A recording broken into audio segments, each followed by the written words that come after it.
Salut les amis, aujourd'hui je parle sur un sujet qui vous préoccupe en permanence, c'est-à-dire le cholestérol. Est-ce que je dois lutter contre? Comment faire? Le bon, le mauvais? Bienvenue sur la chaîne Jean-Michel Cohen, la chaîne où on ne parle que de nutrition et où on ne vous raconte jamais de salade. C'est le truc qu'aucun médecin n'oublie de prescrire quand il prescrit des analyses biologiques et les gens ils adorent vérifier leur cholestérol. Vous allez voir qu'il y a pas mal d'idées reçues qui ont changé. Qu'est-ce que c'est le cholestérol? Bon, je vous apprends pas grand-chose, mais le cholestérol, c'est un corps gras. C'est pas parce qu'on en a peur de temps en temps que c'est quelque chose d'inutile. C'est pas vrai. En fait, le cholestérol, il sert à la composition des membranes de cellules, de toutes les cellules de votre corps. Il permet d'assurer la stabilité. Deuxième chose, le cholestérol, il aide à la transmission neuromusculaire. En fait, il aide même aux neurotransmetteurs. Donc ça veut dire qu'il a une fonction dans l'activité, la transmission des informations. C'est super important. Troisièmement, le cholestérol, il intervient dans d'autres fonctions. Par exemple, pas de cholestérol, pas d'hormones, pas de sel biliaire, pas de vitamine D. Donc vous voyez, si on essayait de tendre vers cholestérol zéro, on aurait tout faux. Comment on sait si on a du cholestérol ou non? On fait un dosage de cholestérol dans le sang. Le problème, c'est qu'on regarde toujours brutalement le chiffre du cholestérol. Ça veut dire qu'on regarde cholestérol égale temps. Alors aujourd'hui, la norme, c'est pas dépasser 2 grammes par litre. Mais vous savez, à l'époque, il y a quelques années, c'était 2,50 grammes. Il prouve que ça évolue. Donc il y a quand même un petit flottement là-dessus. Deuxième chose super importante, c'est de faire doser ce qu'on appelle le HDL cholestérol et le LDL cholestérol. Le HDL cholestérol, c'est ce qu'on appelle le bon cholestérol. Le LDL cholestérol, c'est ce qu'on appelle le mauvais cholestérol. Quand vous avez du bon HDL, donc du HDL cholestérol, alors à ce moment-là, sa fonction, c'est de retirer le cholestérol qui pourrait s'accrocher sur les parois des artères. À l'inverse, quand vous avez du LDL cholestérol, eh bien c'est un cholestérol qui va se fixer sur la paroi de l'artère. Pourquoi je fais intervenir l'artère là-dedans?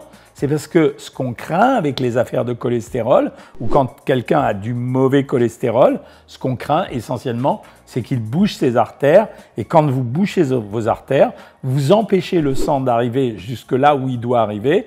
Donc le muscle cardiaque, infarctus, les cellules du cerveau, accident vasculo-cérébral, éventuellement les muscles des jambes qui peuvent donner finalement une défaut d'oxygénation des jambes qui peut donner jusqu'à la gangrène si on laisse évoluer les choses. En réalité, il faudrait doser le dosage HDL, le rapport HDL sur LDL, et c'est comme ça qu'on arrive à apprécier le risque. Si vous commandez des analyses biologiques, vous verrez que le biologiste l'a contrôlé et qui va vous dire si votre risque est faible, moyen ou élevé, et là vous saurez si avoir du cholestérol dans votre sang, c'est gênant ou non. Vous savez que le cholestérol, vous le mangez quand vous consommez des aliments qui contiennent du cholestérol, mais vous avez le pouvoir de le fabriquer.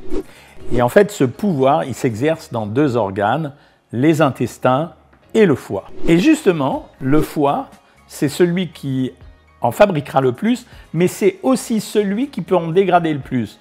Donc, c'est très intéressant d'avoir un foie qui fonctionne bien. Votre priorité, c'est de savoir, 1, quelle est la nature du cholestérol, et deuxièmement, de déterminer pourquoi vous en avez. Alors classiquement, jusqu'à présent, dès que quelqu'un avait du cholestérol, on se jetait pour lui faire un régime et on éliminait de son alimentation tout ce qui pouvait contenir du cholestérol. On éliminait au maximum, mais on n'arrivait pas à tout éliminer évidemment. Ce qu'on oublie souvent de dire aux gens, c'est qu'il existe des personnes qui ont ce qu'on appelle un cholestérol génétique. Ça veut dire que la capacité à dégrader les graisses ou dégrader le cholestérol, elle est altérée par un manque d'enzymes. Et là, vous ne pouvez pas saigner les gens jusqu'à la mort en les empêchant de manger tout ce qu'ils doivent manger. Or, récemment, on vient de découvrir que le cholestérol qui circule dans notre sang a pour origine 75% qui est fabriqué par le foie à partir de tout ce que nous mangeons. Pas seulement les aliments qui contiennent du cholestérol, toutes les graisses, mais tous les aliments qui peuvent contenir des graisses. Et que le deuxième apport de cholestérol, il vient essentiellement du cholestérol justement qu'on apporte par les aliments. Quels sont les aliments qui contiennent le plus de cholestérol? Parce que ça n'empêche pas qu'on peut quand même faire attention. Le premier des premiers, en fait, assez curieusement, c'est pas l'œuf. C'est ce qui vient tout de suite à l'esprit des gens, c'est les abats. Les abats contiennent en moyenne 2 à 3 grammes de cholestérol pour 100 grammes. Donc c'est un produit très très riche. Et c'est vrai que si on a l'habitude d'en consommer, on va les limiter, les diminuer, les exclure complètement. Ça dépendra de votre taux de cholestérol. Ne vous inquiétez pas, ça arrive.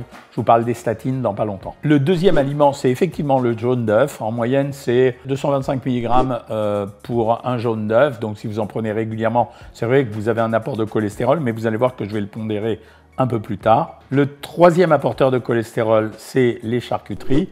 C'est pour ça que quand vous mangez beaucoup de charcuterie, le cholestérol, si vous en mangez régulièrement, aura tendance à augmenter. Mais tout ça, je vais vous le pondérer dans quelques instants. Après, bien entendu, vous avez les matières grasses d'origine laitière.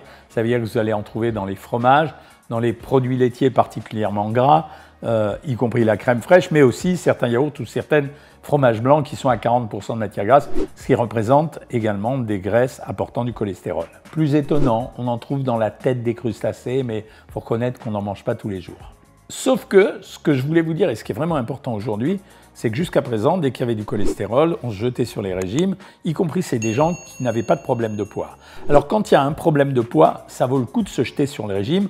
Pourquoi? Au travers de l'argument que je vous ai dit tout à l'heure, non seulement vous allez limiter les aliments gras, puisque vous mettez les gens au régime, mais en même temps, vous allez donner une alimentation hypocalorique. Donc ça veut dire que si les gens ont un surpoids, en faisant régresser le poids et en diminuant la valeur de l'alimentation et la valeur de l'alimentation en cholestérol, oui, on aura une réduction du cholestérol, mais ça suffira peut-être pas toujours. La deuxième approche, c'est que si on a un peu de cholestérol, alors à ce moment-là, on peut tenter un régime si on a le sentiment qu'on est dans le cadre de la consommation des aliments dont je viens de vous parler, gros consommateurs de viande grasse, gros consommateurs de charcuterie, etc., etc. Après, il faut pondérer les chiffres de cholestérol. Ça veut dire que quand vous avez un dosage élevé, vous ne pouvez pas raisonner en vous disant j'ai un dosage élevé, tout de suite je me jette sur un traitement pour le cholestérol. Il faut vérifier que vous en ayez eu avant ou que vous en aurez après, c'est-à-dire en refaisant le contrôle, sinon ça n'a pas de valeur. Et après tout ça, si jamais ça ne marche pas, c'est-à-dire que si vous avez fait attention, si vous avez fait de l'exercice physique, si vous avez suivi un régime parce que vous aviez un surpoids, si vous avez limité le cholestérol, si vous n'avez pas envie de faire tout ça ou si ça ne suffit pas, vous passez aux médicaments. Alors assez curieusement maintenant, tout le monde se jette sur les statines. Les statines, c'est un médicament qui agisse sur des enzymes spéciales du foie et qui empêche la production du cholestérol. Donc c'est vrai que ça marche, mais les statines ont une très mauvaise réputation. Alors assez curieusement, cette très mauvaise réputation, elle est pour autant pas spécialement justifiée. Ça veut dire que si vous avez besoin d'un médicament et que ce sont des statines, alors si vous les prenez, c'est vrai que ça va réduire le risque d'un excès de cholestérol qui pourrait vous boucher les artères. Le problème, c'est que quand vous prenez les statines, il faut savoir de quel type de cholestérol il s'agit. Ça veut dire, si vous prenez des statines alors que vous avez beaucoup de bon cholestérol et un peu de mauvais cholestérol, ça ne sert à rien. Ça veut dire, dans ces cas-là, il ne faut rien prendre du tout. Donc retenez bien ça, quelqu'un qui a du cholestérol, s'il a plus de bon cholestérol et s'il n'a pas un trop mauvais cholestérol, ne faites rien, c'est pas grave. On a le droit d'avoir du cholestérol dans le sang, du moment que c'est du bon cholestérol, on s'en fiche. Deuxièmement, il y a des gens qui ont du cholestérol et on leur fait des examens, je ne sais pas si vous connaissez cet examen, mais on vérifie les artères du cœur et les artères sont nickel. Et bien même quand il y a du mauvais cholestérol, aujourd'hui on ne fait plus rien. Alors après, si vous prenez les statines, l'indication des statines, c'est d'avoir du mauvais cholestérol et pas assez de bon cholestérol. Là, les statines sont une bonne indication. Mais quand vous avez un taux qui est assez irrégulier dans les deux, il existe d'autres médicaments qu'on appelle les fibrates. Et ces fibrates, en fait, ils sont beaucoup plus faciles à absorber et à consommer que les statines parce qu'ils donnent peu d'effets secondaires et ça marche aussi. Les effets secondaires des statines, c'est essentiellement les douleurs musculaires, mais elles sont réelles. Ça veut dire qu'il y a des gens à qui vous donnez des statines et tout de suite ils vont venir vous voir pour vous dire qu'ils sont mal dans les épaules, ils ont une sensation de douleur dans les quadriceps, c'est-à-dire les muscles des cuisses, ou bien éventuellement même, on a vu des ruptures de tendons d'Achille uniquement parce qu'il y avait une surconsommation de statines. Dans ces cas-là, clairement, ça ne veut pas dire qu'il faut arrêter toutes les statines. Il y en a plein des statines. Il y en a qui sont hydrosolubles, d'autres qui sont liposolubles. On change le modèle de statine et surtout, on prend au début une petite dose et on la monte progressivement. On ne prend pas tout de suite la dose qu'il faudrait prendre et qu'on arrive à estimer d'habitude. On ne la prend pas tout de suite. Ça, c'est fondamental. Aujourd'hui, c'est vrai, on a tendance à donner 80 mg de statine à des gens qui ont fait un accident vasculaire cérébral ou un accident cardiaque. Pourquoi ? parce qu'une étude a montré qu'avec 80 mg de statine, on réduisait significativement la possibilité de refaire de nouveau un accident. Donc ça vaut le coup, ça a été critiqué, mais ils ont eu tort de critiquer, les études sont vraies.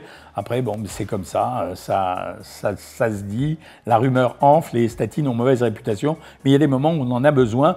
Pareil pour les cholestérols d'origine génétique, c'est pas la peine de pourrir la vie des gens, à ce moment-là, il faut passer aux médicaments. Petite mention spéciale, quand on a du cholestérol et des triglycérides, il faut demander à votre médecin de l'interpréter. Ça s'appelle les hyperlipidémies mixtes, c'est-à-dire trop de graisse mélangée, à la fois du cholestérol et des triglycérides.